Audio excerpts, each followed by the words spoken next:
Hey, everybody. Welcome to the show. We'll be started in just a moment here. It's just me this week. Mike is out on assignment. All right, let me just hit record here and we'll be ready to move. Hello, everyone, and welcome to this week's edition of the Media Boat Podcast. Today is November the 6th, 2021. This is episode 304. If you don't know what the Media Boat Podcast is, we are a podcast bringing you news and thoughts about the newest media releases. That includes movies, television, video games, and music, not necessarily in that order. As you can see, if you're watching the video version on YouTube right now, is just me this week, just me, Matt. Mike is out on assignment, as I said before I started the recording here, in Phoenix, Arizona, watching some cars drive very, very quickly. I'm sure he'll tell us all about it next week, but in the meantime, this week I'll just be giving you all the usual show by my little lonesome. So with that, let's jump right into it. We start the show as we always do with movies, and we start the movies section this week with the weekend box office numbers. And as you might imagine, your number one movie is still Dune. It made another $15 million domestic this week. That's at a nice $69 million total. Coming in at number two, right behind it, is Halloween Kills. Made another $8.7 million. That's sitting pretty at $85 million. Number three, No Time to Die, made another $7.7 million. That's at a big $133 million up to this point. Number four, one of your debuts this week, anime film My Hero Academia: World Heroes' Mission, with $6.4 million debut here in the old States. And rounding up your top five, Venom: Let There Be Carnage, made another $5.7 million. That's a 190 domestic, so that's only 10 away from the glorious 200 million mark, which it will probably make. That's your top five. In case you're wondering about some stragglers that debuted this week that maybe didn't crack that top five, at number six is Antlers, which we talked about last week, horror movie where, hey, guess what? Person grows antlers, hence the name. That made $4.2 million in its debut. And in case you're on Edgar Wright watch, his new Last Night in Soho only made $4.1 million in its first weekend. Pretty disappointing when you consider his track record. But then again, he's never been known for big success stories, has he? Anyways, so you know what? Not a whole lot. But of course, everything got out of the way of this weekend's big release, which of course is big Marvel showstopper Eternals, which came out last night. I'm not sure if Mike is planning to see this. This is a theater-only joint, just like Shang-Chi was upon its original release. We'll see. Also this week, something called Spencer. Since he's not here, I'm just going to say it's a movie and move on. Let's move on to our movie news section, where we have a couple of stories here. First up, we talk about none other than The Rock, Mr. Dwayne Johnson himself. He has said he is pledging to stop using real firearms on all projects that are produced by his company, $7 Productions. Johnson, who has to handle firearms in the upcoming Netflix film Red Notice, says he will only use rubber guns on the set and will enforce that rule with any studio he is working with.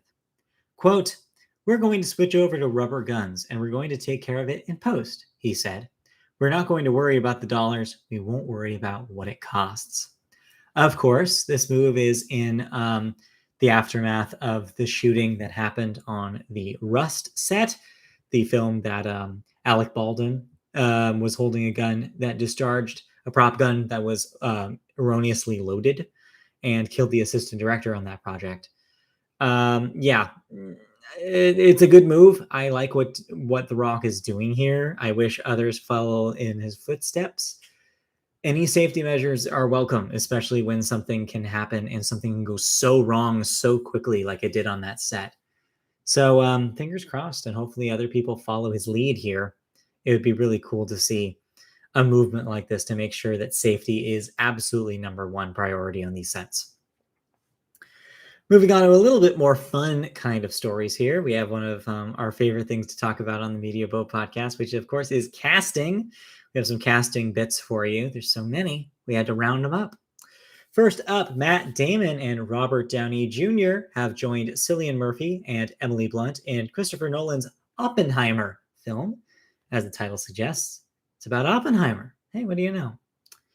The Great Emu War, which apparently is the name of the movie, has cast comedy legend John Cleese alongside Monty Franklin, Jim Jeffries, and Rhys Darby. Meanwhile, the internet was depressed, you could say, to find out on a Monday, no less, that Chris Pratt will be voicing yet another animated character, as he will be the voice of Garfield in the upcoming animated Garfield film. Really? They couldn't get anybody else. Anyone at all. Troy Duffy has been set to direct the Boondock Saints 3. Yes, you heard that right. A third Boondock Saints movie. Go call your old dorm mate from sophomore year of college. I'm sure they're super thrilled about this news.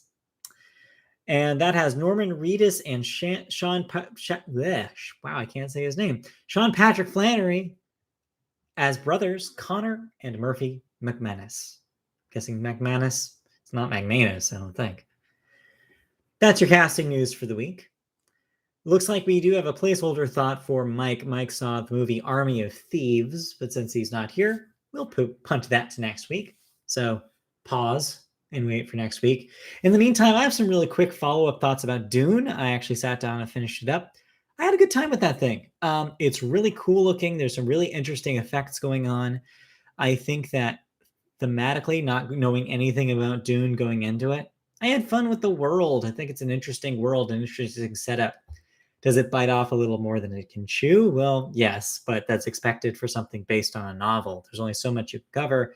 And the fact that it's part 1 of 2 of even that first book means that there's a lot of untouched story that still has to be told. And it feels like that. You feel like you get to the end and it feels like we've only just started. I'm also was a little disappointed in the lack of Zendaya, but I'm sure we'll get plenty of Zendaya in the next film. I think for what it is, it's a neat looking film with some really interesting performances and some really, really just striking visuals. So yeah, I give it a recommend. It's fun. It's a good watch. It's not the deepest thing in the world. I do think the plotting is actually surprisingly easy to keep track of. I mean, given that you don't stop it midway and pick it up a few days later, like I did. But yeah, it's a good time. And if you have HBO Max, it's a no-brainer. So go check out Dune. I bet it looks really cool on a theater screen, though. I do have to admit.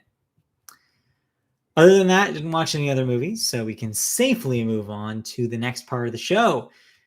We'll move on to television, and we always start television, as we always do, with the sports corner. I would point to the corner, but since we're not at Mike's place, we got nothing here. No sports represented in my corner of my room. But we can talk about some sports stories, of course, the biggest of which, we have a World Series champion. The Atlanta Braves, which was a less than 500 team at the start of August, made their way to the top of the heap by beating the Houston Astros, asterisks, in the World Series in Game 6. Just a fantastic series to watch. Games were surprising. There's a lot of come-from-behind wins. It never felt like one team really ever had the upper hand, even though Atlanta surged really early on. It proved to be a really fun, entertaining series to watch, and I had a blast in my first World Series actually paying attention. And yeah, looking forward to the next season, though. Unfortunately, we have this lull without baseball for a while. But you know what? We'll make do. We'll figure it out. I've got the show to play in the meantime. Also, in the meantime, other sports have happened.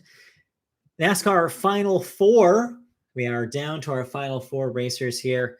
Denny Hamlin, Martin Truex Jr., Chase Elliott, and Kyle Larson. As I mentioned at the beginning of the show, as we speak, Mike is in the sunny state of Arizona to see some NASCAR racing, and I'm sure he will report back from the field next week with all the fun racing news for that. Next up, so it looks like this is maybe a story in progress, so I'm going to skip this one for now. It's about that Blackhawks player we talked about briefly last week. I will wait for Mike to return next week to talk about that. But one of the biggest sports stories this week was, of course, about Aaron Rodgers, who made waves this week after contracting COVID-19, which, of course, revealed that he is also unvaccinated. A lot of people seem to point fingers at his family, I guess, to put it lightly, about some of the choices that maybe they make with their health. But overall, it means that he's going to miss the next 10 days of play. Once this was revealed, they were like, well, he can't play. So yeah, Aaron Rodgers is out. And maybe this puts a little crack in the smart guy, like friend of everybody veneer that he's been able to maintain during his career. I think we're finally seeing the real Aaron Rodgers kind of peek through a little bit more than before. Makes you think. Nobody is as they seem. All right, let's move on to our next thing here. Henry Ruggs III was involved in apparently he was speeding really, really quickly on the freeway in Las Vegas and crashed. He was under the influence. Obviously, this means that he will not be playing. I believe he's a Raiders player. He will not be playing anytime soon after that aftermath. Next up, Calvin Ridley, Michael Thomas, and OBJ have all walked away from their historic teams that have made them famous. So where they will end up, who knows? But we'll watch their next steps, I'm sure. And meanwhile, in hockey, there are the Hurricanes are the only team that remains undefeated, while the poor Coyotes are still looking for their first win this season. And lastly, if you're one of the many sports fans who loved ESPN Classic for classic footage of old sports games, well, it's a sad day on January 1st, 2022, as ESPN Classic will go dark and will end its broadcast. So sad, you'll have to rely on YouTube uploads to see some classic sports footage. You won't be able to just rely on old ESPN Classic for too much longer here. Sad, really. That's it for sports. I'm sure we'll hear more next week, but in the meantime, let's move on to the television section. A couple of stories here, and we start with streamer HBO Max. Not only can you watch Dune on this service, but they've also acquired the rights to 5 90s Warner Brothers shows: Hanging with Mr. Cooper, In the House, The Jamie Foxx Show, Martin, and The Parenthood. Some classics there of Warner Brothers sitcom history. It will also be the home of David Makes a Man Season 2 from OWN. That was previously an OWN show, OWN being the Oprah Winfrey Network. They also ordered The Big Brunch, which is a cooking competition from Dan Levy, and he will also serve as the host. Excited to see some brunch food. I'm sure that'll be a delicious show to watch. Next up, if you have kids, I'm sure you watch a lot of YouTube kids programming. One of the biggest names in YouTube kids videos is none other than the strange and bewildering Blippi. I myself have been subject to some Blippi videos. It's super weird. Well, they're produced by Moonbug Entertainment, which also and they also the animated show Cocomelon. Well, they followed Reese Witherspoon's Hello Sunshine Company in selling to the Kevin Mayer and Tom Staggs Blackstone-backed content venture, which is still untitled. So money is changing hands. Terms of the deal were not disclosed, but Bloomberg pegged the value of Moonbug at $3 billion. A lot of money in kids entertainment. The acquisition is the second major deal this year for that content company, which is still being bankrolled by private equity giant Blackstone. Back in August, they purchased a controlling stake in, as I mentioned, Reese Witherspoon's Hello Sunshine, valuing that company at more than $900 million. They subsequently held talks with Will Smith and Jada Pinkett Smith's Westbrook Incorporated as well. So I'm sure the other shoe will drop on that very soon. All right, that'll do it for television news. Mike has some thoughts that we'll put a check mark on until next week. Looks like he's watched Inside Job, which I talked about briefly last week, as well as season 5 of Big Mouth. I'll just mention real quick that I've started watching season 5 of Riverdale, the CW's Riverdale, now that it's back on Netflix. I'll save my thoughts until the end of the season, though, as we continue through it in anticipation of season 6, which starts in just a week. But in the meantime, let's move right along, just cruising through this show, to cancellations and renewals. First up, HBO Max's Sweet Life Los Angeles will get a second season. Starz has renewed Heels for a second season. Prime Video is bringing back Hannah for a third season. Tacoma FD will get a fourth season on True TV. Miracle Workers on TBS will get a fourth season. And lastly, Fantasy Island, the reality reboot, is getting a second season on Fox. No deaths this week. So let's hop on over to the second half of the show and let's talk about music, beginning with, of course, the Billboard. We start Billboard with the Hot 100, the hottest singles in the land. And guess what? Nothing changed since last week. Their top 5 remains set in stone. Number 1, of course, Easy on Me by Adele in its second week at number 1. 2, Stay by The Kid Laroi and Justin Bieber. Number 3, Industry Baby by Lil Nas X and Jack Harlow. Number 4, Fancy Like, the Applebee's Song by Walker Hayes. And rounding out your top 5, Bad Habits by Ed Sheeran. Your Billboard 200, your albums chart, has changed this week. Hopping back up to number 1 is Certified Lover Boy by Drake, yet again. Rising from its grave, unfortunately, all the way up to number 2, Dangerous, the double album by Morgan Wallen. Number 3, also rising a few spots, Planet Her by Doja Cat returns to the top 5. Number 4, Sincerely Contrail by Youngboy Never Broke Again also returns back to its home in the top 5.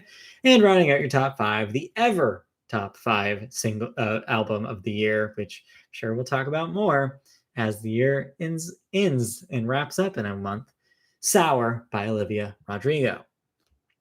Your new releases, in case you didn't like anything that you just heard in the Billboard charts, this past Friday included, first up, Kid Amnesia, which is a double album re-release of both Kid A and Amnesia by Radiohead, is out this week. That includes bonus materials, never before heard demos, and cleaned up versions of both of those seminal Radiohead albums. The first album by ABBA in quite a long time, since their breakup in the 80s, Voyage, came out this week. I did not get a chance to listen to it, but I promise we will talk about it next week. Queens of the Summer Hotel by Amy Mann. Yes, that Amy Mann. Christ Fucker, which is the name of an album by Portrayal of Guilt, the name. Valentine by Snail Mail. And lastly, Thank You by Diana Ross. You know what? You're welcome, Diana Ross. You're welcome. Let's move on to music news. First up, this was the biggest story, at least in my circles this week, until the second thing, which is much, much darker. But the story does have a dark turn to it, too, that might surprise some people. It's about our friend Adele. Adele may be immune to many of the mortal concerns that trouble musical non-deities, but there's one thing she has in common with the most modest indie rocker.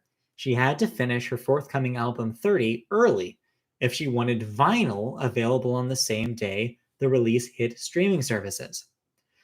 These days, almost everybody does. While the company declined official comment, Sony music sources tell Variety that more than 500,000 vinyl copies of 30 have already been manufactured in the months leading up to the album's November 19th release, with the company pushing catalog titles off of its overseas pressing plants to ensure there won't be any shortage of Adele LPs going to the holidays.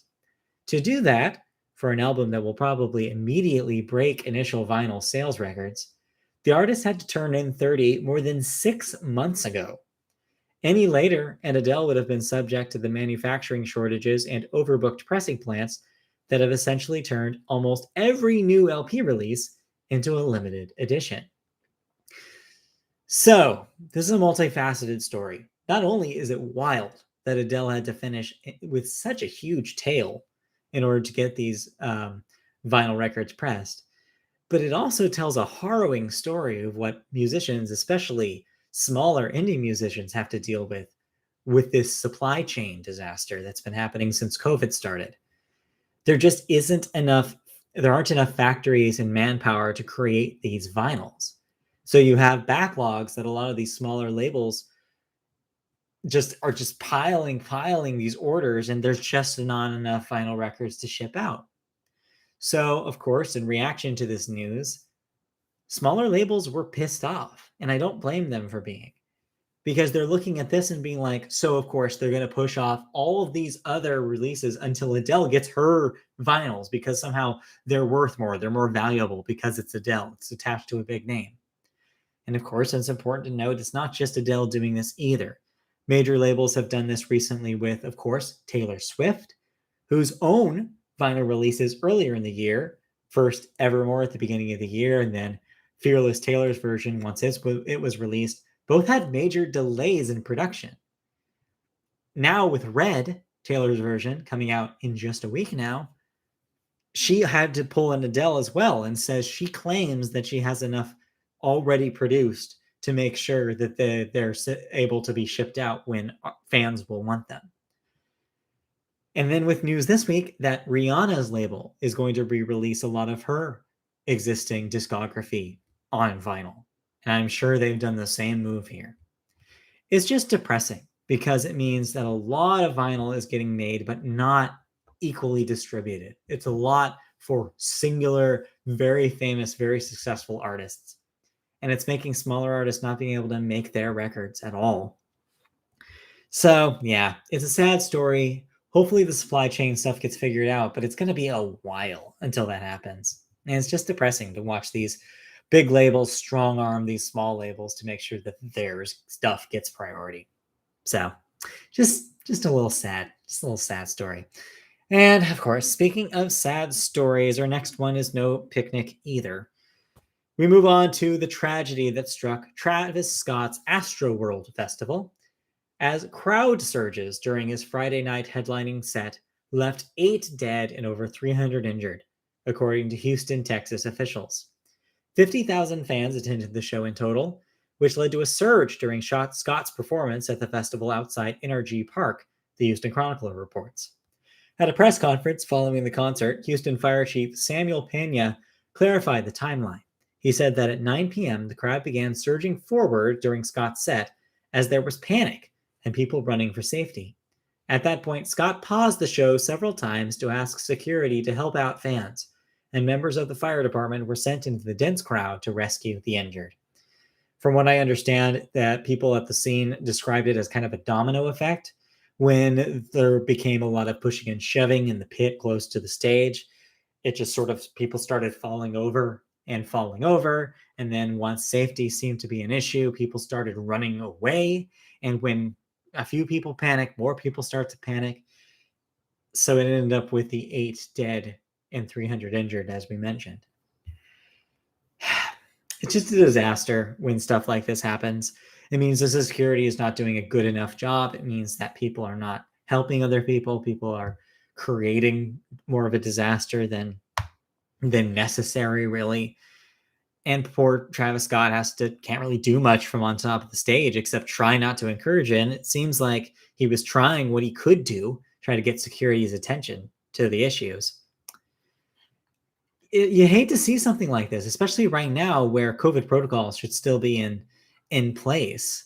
You shouldn't even have gathering crowds at this kind of volume at this point. So it's just rough to see this kind of thing. So of course, we hope that everybody that was affected, the families of the dead here, the people who are recovering from their injuries, we hope that they get a good recovery and get their rest. I hope future Travis Scott shows and future arena shows of this volume make sure they manage the crowds in a way where this kind of trampling doesn't happen again. It's really, really rough to see. So just music, just a depressing week this week. Hopefully next week will be a little lighter for you. Let's move on with some real quick thought. I listened to Valentine by Snail Mail, the new Snail Mail record that came out this week. And I am happy to report that it is a great record. If you listen to Lush, her 2018 record, this is like that, but with a sonic palette that's just been opened up. It's almost like she's opened up all the windows in the house and really let it breathe.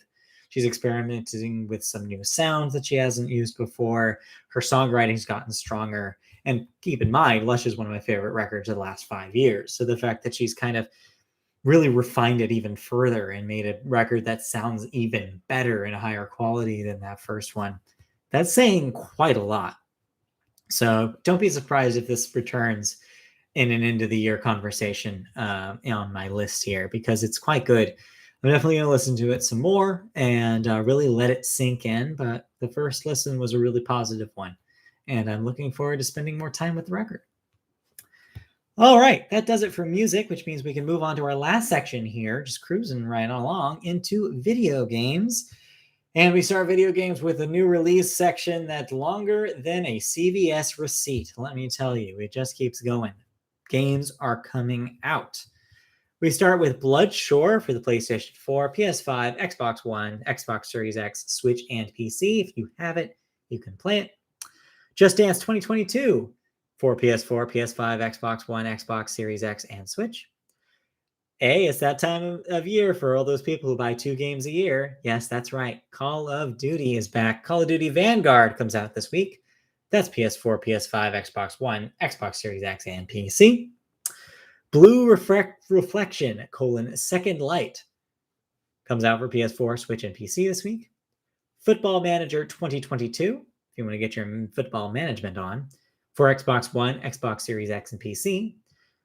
Big Xbox Game Pass release this week. Forza Horizon 5 is out on Xbox One, Xbox Series X, and PC. As I mentioned, Game Pass, you can get that right away. Jurassic World Evolution 2, PS4, PS5, Xbox One, Xbox Series X, and PC. The Elder Scrolls V Skyrim Anniversary Edition is finally out. It's 10-year anniversary. Can you believe that? 10 years of Skyrim? And it's re-released for everything. I don't need to tell you the platforms. You know. Also this week, the Switch port of Star Wars Knights of the Old Republic is out. This is not to be confused with the remake that was announced for PS5. But last but definitely not least, according to Rockstar, Grand Theft Auto The Trilogy Definitive Edition. That is the remaster of the original trilogy of PS2 era GTA games. That includes GTA 3, Vice City, and San Andreas. That's on PS4, PS5, Xbox One, Series X, and Switch, and PC. Literally everything. And just a quick note, if you have Game Pass, Game Pass subscribers will be able to play the San Andreas part of the trilogy for free if you're if you have the Game Pass subscription. And then Sony PlayStation Now subscribers can play Vice City on their service. No, not Vice City, GTA 3 on their service. So there you go. Get shooting the town up. All right, let's move on out of new releases and into some news stories. Our first story is in reaction to a Nintendo financial result stockholder call that occurred last week. Some numbers for you about Nintendo's year that they've had so far financially. In its latest financial results published on Thursday, Nintendo confirmed that the Switch version of Mario Kart 8 Deluxe, has sold 3.34 million units during the 6 months alone ending in September 30th, 2021, which means Deluxe lifetime has sold 38.74 million units since its release in April 2017, surpassing Mario Kart Wii's previous franchise record of 37.38 million. And even back then, that made Mario Kart Wii one of the best-selling games of all time, which means that now Mario Kart Deluxe 8 Deluxe is now one of the best-selling games of all time. Just let that sink in for a second. 38 million people bought Mario Kart 8 Deluxe. Oh yeah, as the Deluxe implies, it's not even the original release of this. So if you include the original version of Mario Kart 8, released back in 2014 for the Wii U, it sold a further 8.46 million copies. Imagine if more people had owned Wii U's. The company also said on Thursday that Switch had sold that's shipped for us laymen, 92.87 million units as of September 30th, 2021. That's up 3.83 million units since June 30th. That being said, Nintendo confirmed that it has actually cut its annual Switch shipment forecast from 25.5 million units 3 months earlier to just 24 million units, quote, because of the change in our production plan due to the effects of the global semiconductor shortage. In relation to this news, Nintendo made it clear that they unfortunately don't believe that they will be able to make enough Switches to meet holiday demand this upcoming December. So if you absolutely need an OLED Switch come December, it may not come when you need it to come. It may look like that Switch might have a little bit of a scarcity problem going into the holiday season. Disappointing, surely, but hey, at least you could have bought a Switch in 2021, unlike a PS5 or an Xbox Series X. So, see where you weigh them there. Still, hey, so a little bit of good news, a little bit of bad news for Nintendo, but hey, they're still making money hand over like $1 billion. Like they're making so much money, it's nothing to sneeze at. So let's keep that in mind. And next up in video games, our second story takes us over to Activision Blizzard, where yet another update in its ongoing trial of lawsuits and oustings and firings and quitting executives continues unabated. Of course, all in the aftermath of the sexual harassment claims and toxic workplace claims that have been made about its company. This week's update, though, is about Jen O'Neill, the former Vicarious Visions boss, who was announced as Blizzard's co-leader alongside former Xbox exec Mike Ibarra in August. Well, Jen has decided that she is leaving the company to focus on bringing more diversity to the games industry as a whole. O'Neill was announced as Blizzard's co-leader after the California Department of Fair Employment and Housing sued Activision Blizzard for discrimination and harassment, replacing the outgoing J. Allen Brack. The exec is a 20-year veteran of Activision, and the company said on Tuesday that it would donate $1 million to Women in Games International in her honor. O'Neill is a board member of the organization. So there you go. Quote, she says, "I am doing this not because I am without hope for Blizzard. Quite the opposite. I'm inspired by the passion of everyone here, working towards meaningful, lasting change with their whole hearts." That is what she wrote in her goodbye letter to employees. Yeah, I saw a lot of people kind of disappointed by this news because as a Black woman, she was a representative of diversity in the upper echelons of Activision Blizzard leadership. And to see someone so diverse, which seemed like with a dedication to diversity in the company, leave her post so quickly was disappointing to some. But it looks like she's going to use her power for good. Looks like she's moving on to make a bigger impact on the industry as a whole. And honestly, maybe it's a good move to get out of this kind of burning fire as soon as possible instead of being responsible for it going forward. So yeah, it'll just be Mike Ibarra at the top spot for now, unless they choose to hire any more leadership alongside him. So, hey, Godspeed, man. I hope he figures something out. And that'll do it for video game news. I have a real quick video game thought to talk about before we wrap up the show this week. I played Unpacking, and I'm not just talking about the unpacking we're doing in real life. I'm talking about the video game available right now on Game Pass if you're a console or PC Game Pass owner on Xbox or PC. Unpacking is what it sounds like. It's a video game about unpacking boxes. But it also tells a story. But it tells a story with no dialogue and actual writing whatsoever. It's kind of, you might as well have called it Unpacking Simulator, because that's more or less what the game is designed as.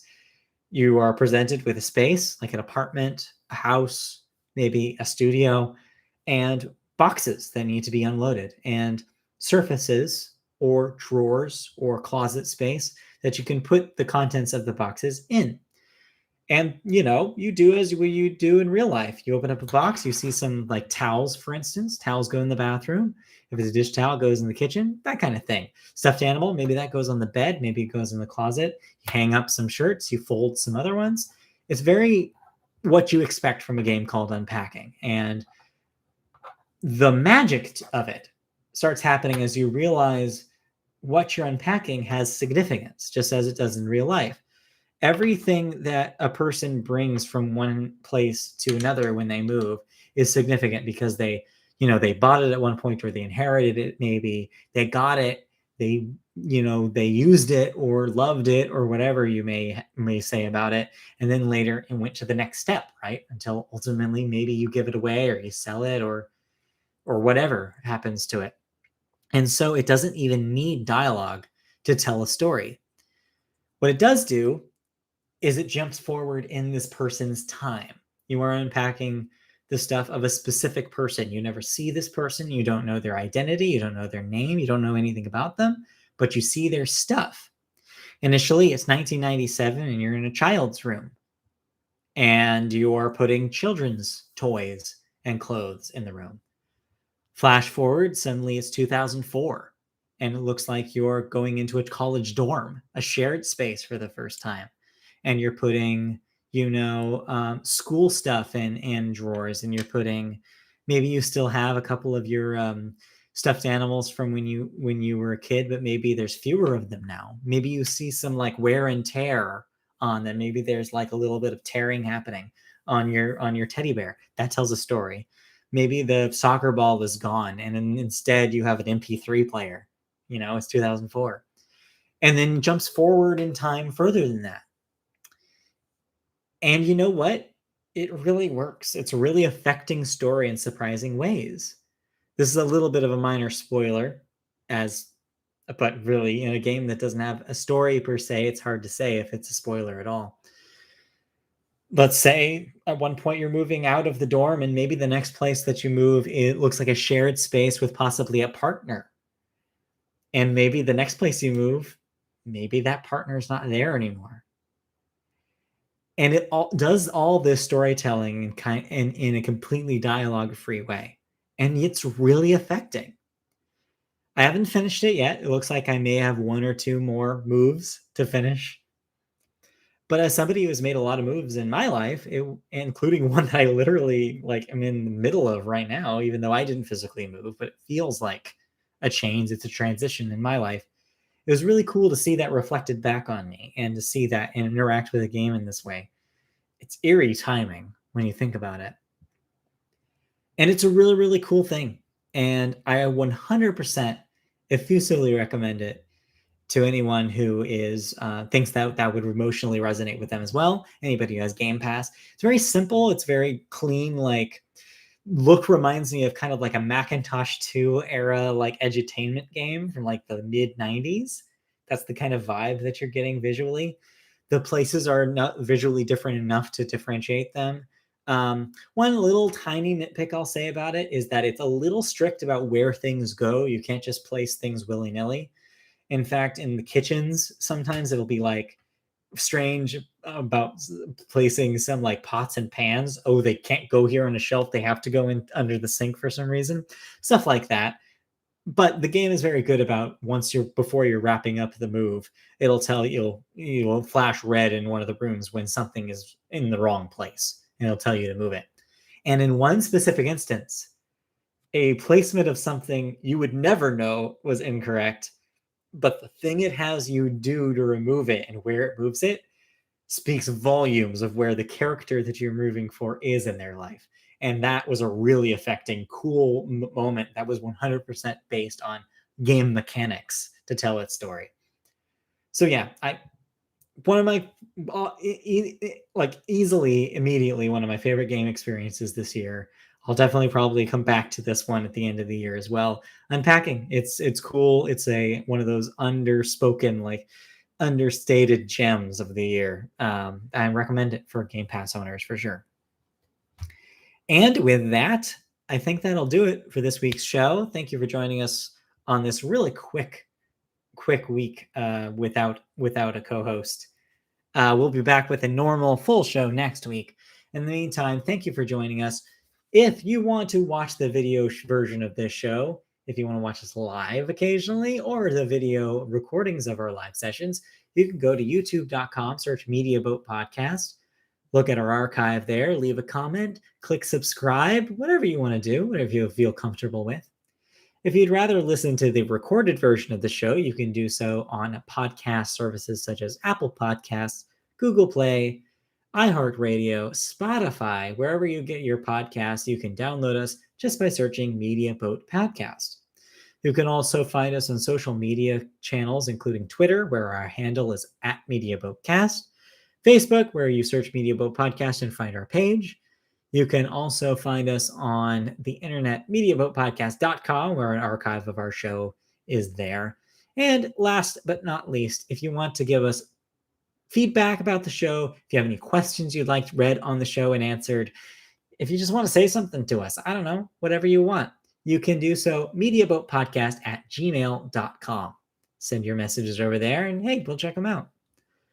And with that, thank you for joining us. We'll be back for episode 305, where Pitbull will be our guest. No, I'm kidding. I wish we could get Pitbull